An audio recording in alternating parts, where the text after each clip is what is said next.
Hello hi നമസ്കാരം. എല്ലാവർക്കും ശുഭദിനം നേരുന്നു. എല്ലാവർക്കും നല്ലത് മാത്രം വരട്ടെ എന്ന് ദൈവത്തിനോട് ആത്മാർത്ഥമായി പ്രാർത്ഥിക്കുന്നു.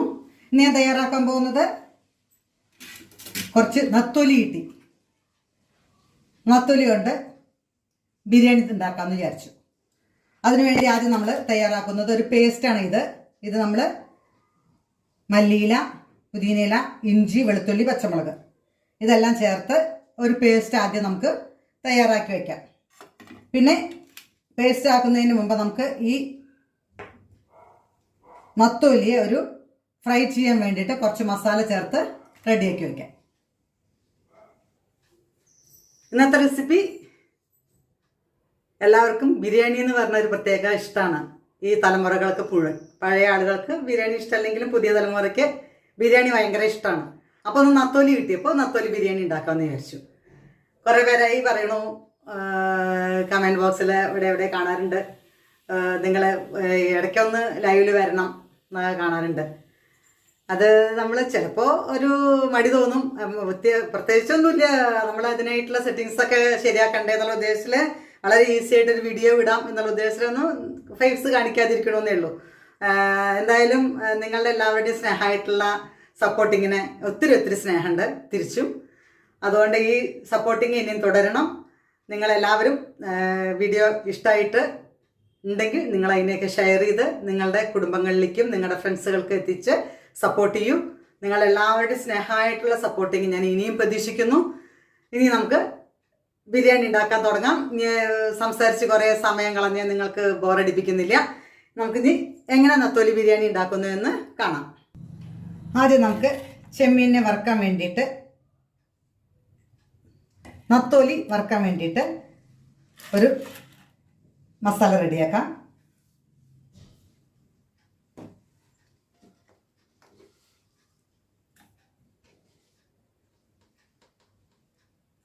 ഒന്നര ടീസ്പൂൺ മുളക് പൊടി, 1/4 ടീസ്പൂൺ മഞ്ഞൾപ്പൊടി, ആവശ്യത്തിന് ഉപ്പ്,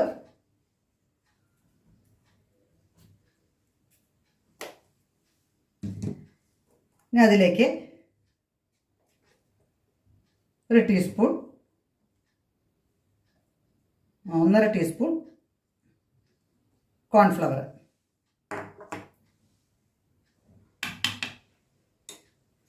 നന്നായി യോജിപ്പിക്കുക. അതിലേക്ക് കുറച്ച് ലെമൺ,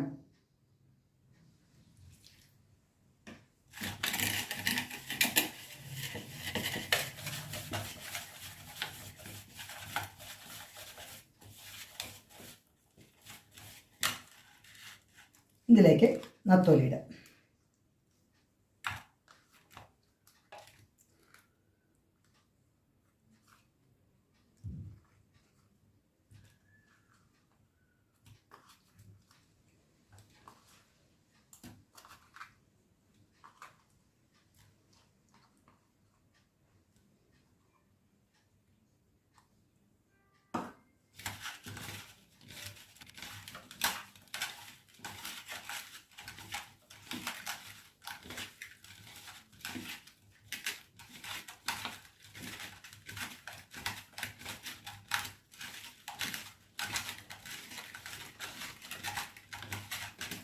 ലേശം മുളക് പൊടിയുടെ കുറവുണ്ടെന്ന് തോന്നുന്നു, കുറച്ചും കൂടി.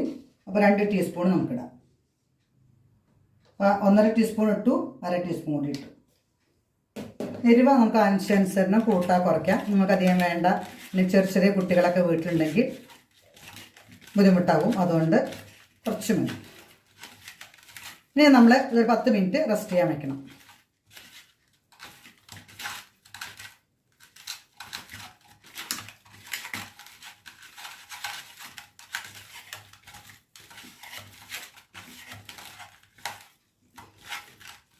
കൈ കൊണ്ട് തിരുമ്പാകുമ്പോൾ എല്ലാം കൂടെ കറക്റ്റായിട്ട് കിട്ടും.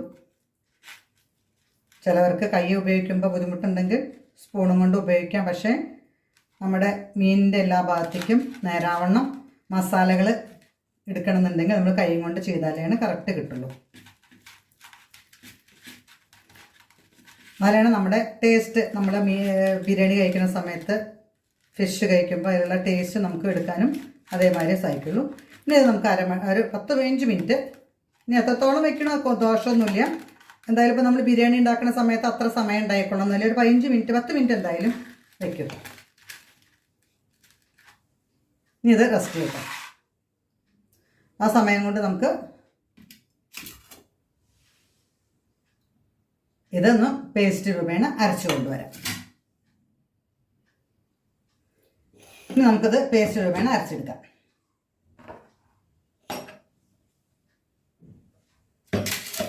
അന്ന് കുറച്ച് അരക്കണതിൻ്റെ മുമ്പ് കുറച്ച് മാറ്റി വയ്ക്കണം. നമുക്ക് ലാസ്റ്റ് ലേശം മുകളിലോട്ട് വതറാൻ വേണ്ടിയിട്ടാണ്.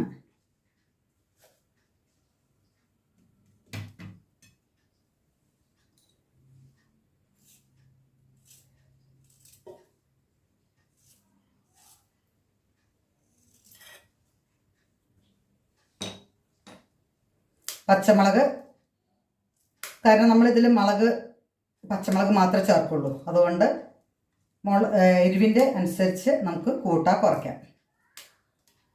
ഇത് എരിവില്ലാത്ത മുളകാണ്, അതുകൊണ്ടാണ് ഞാൻ കുറച്ച് കൂടുതൽ എടുത്തിരിക്കുന്നത്.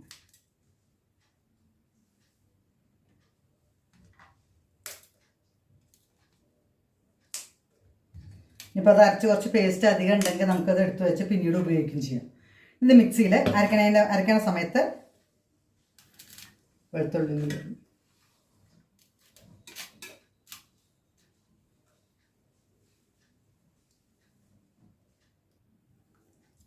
അരക്കുന്ന സമയത്ത് കുറച്ച് പെരുംജീരകം, പിന്നെ ഈ പുതിനയ്ക്കൊരു ഇതുണ്ട്, അരച്ചാൽ പെട്ടെന്ന് കറന്നൊരു കളർ വരും. അത് വരാണ്ടിരിക്കാൻ വേണ്ടി ഒരു ലേശം ലെമൺ ഇതിൽ കൂട്ടിച്ചേർത്ത് അരയ്ക്കും. നമ്മളെന്തായാലും ബിരിയാണിയിൽ കുറച്ച് ലെമൺ ചേർക്കാൻ റൈസിൻ്റെ കൂടെ ചേർക്കലുണ്ട്. ഇനിയിപ്പോൾ ഇതിൽ മാത്രം മതിച്ച് അങ്ങനെ ആ ടേസ്റ്റ് നമുക്ക് ബിരിയാണിയിൽ കിട്ടും. അതുകൊണ്ട് ഇതിൽ കൂട്ടെ അരച്ച് പേസ്റ്റ് മാറി അരച്ച് വരാം. ഇനി നമുക്ക് തയ്യാറാക്കാം. ആദ്യം ഞാൻ ഈ കുക്കറിലാണ് തയ്യാറാക്കുന്നത്, സൗകര്യത്തിന് വേണ്ടിയിട്ടാണ്. ഇതിൽ റൈസ് ഇട്ടിട്ട് വേവിക്കുകയും ചെയ്യാം, അതിന് വേണ്ടിയിട്ടാണ്. അപ്പോൾ ആദ്യം നമുക്ക് കുറച്ച് കിസ്മിസും കാഷ്യൂനട്ടും വറുക്കാം. നമ്മൾ വീട്ടിൽ തയ്യാറാക്കുമ്പോൾ നിർബന്ധമൊന്നുമില്ല, അവനവന് വേണമെങ്കിൽ മാത്രം ഈ കിസ്മിസും കാഷ്യൂനട്ടും ഉള്ളിയൊക്കെ ഇട്ടാൽ മതി.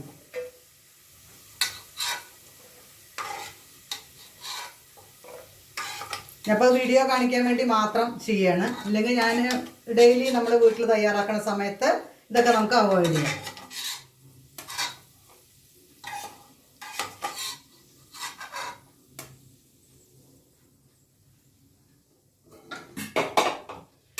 ഇനി അതിലേക്ക് സവാള,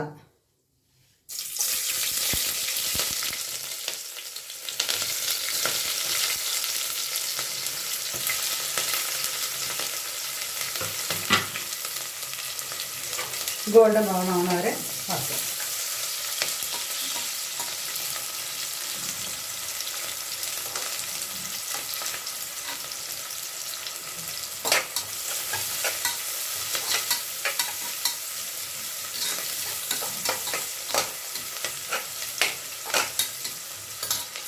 ഇതും അതേമാതിരി ഗോൾഡൻ കളർ ആവണ വരെ വറുത്ത് റെഡിയാക്കി വയ്ക്കുക.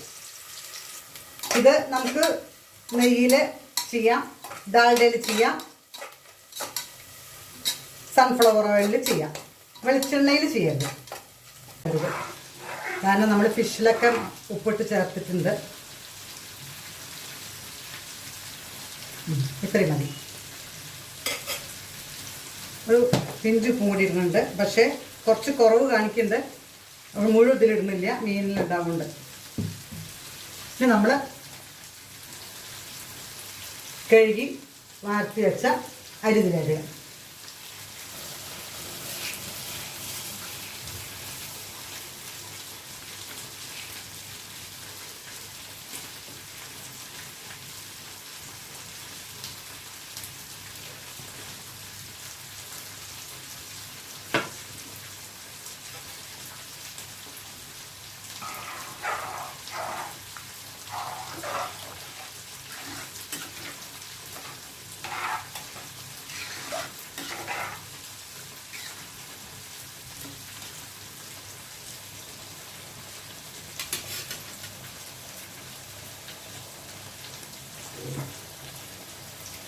ഇനി അടച്ചു വെച്ച് ഒറ്റ വിസിൽ.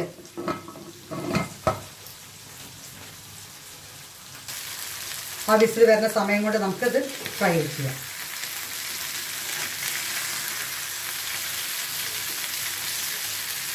നല്ല ചെയ്യണം, അല്ലെങ്കിൽ പൊടിഞ്ഞു പോകും.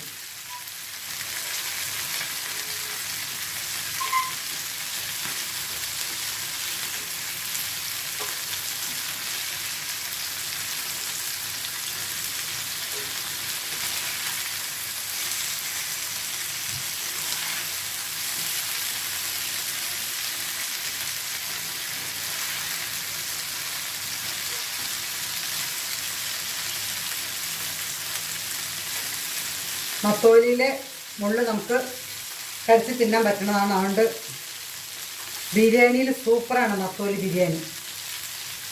നന്നായിട്ട് ഫ്രൈ ചെയ്തെടുക്കാം. റൈസും റെഡിയായി, നത്തോലി ഫ്രൈയും റെഡിയായി. ഒരു ചീഞ്ചട്ടി ഏതിലാണോ നമ്മൾ തയ്യാറാക്കണം സെറ്റ് ചെയ്യണം വെച്ചാൽ അതിലേക്ക് സെറ്റ് ചെയ്യാം.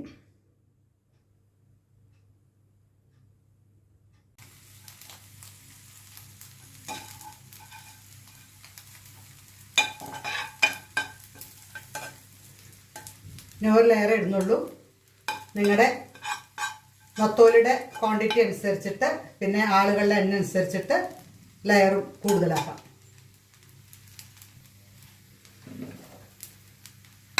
ഇതിൻ്റെ മുകളിലും റൈസ് ഇടാം.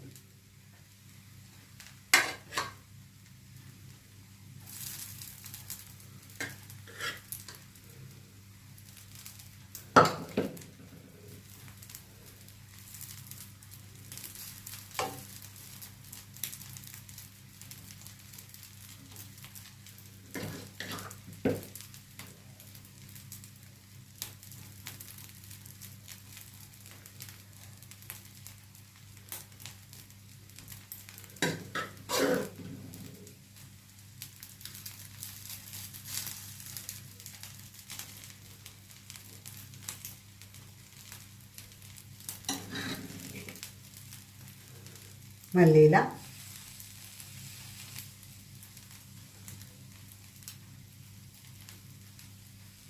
സവാള ഫ്രൈ ചെയ്തത്, കാഷ്യൂനട്ടും കിസ്മിസും.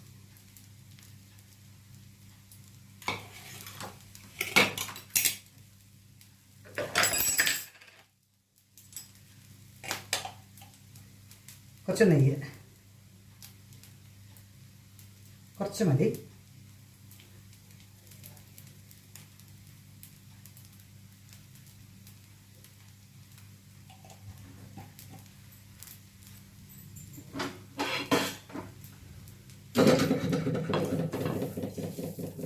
ഒന്ന് ആവി കയറ്റി, അത്രേ വേണ്ടു. നന്നായി ആവി കയറി. ഇത്ര ആവശ്യമുള്ളൂ. കുറേ നേരം നമ്മൾ ഫ്രൈ ചെയ്യേണ്ട ആവശ്യമില്ല. ഇനി സ്റ്റൗ ഓഫ് ചെയ്യാം. നമ്മുടെ നത്തോലി ബിരിയാണി റെഡി.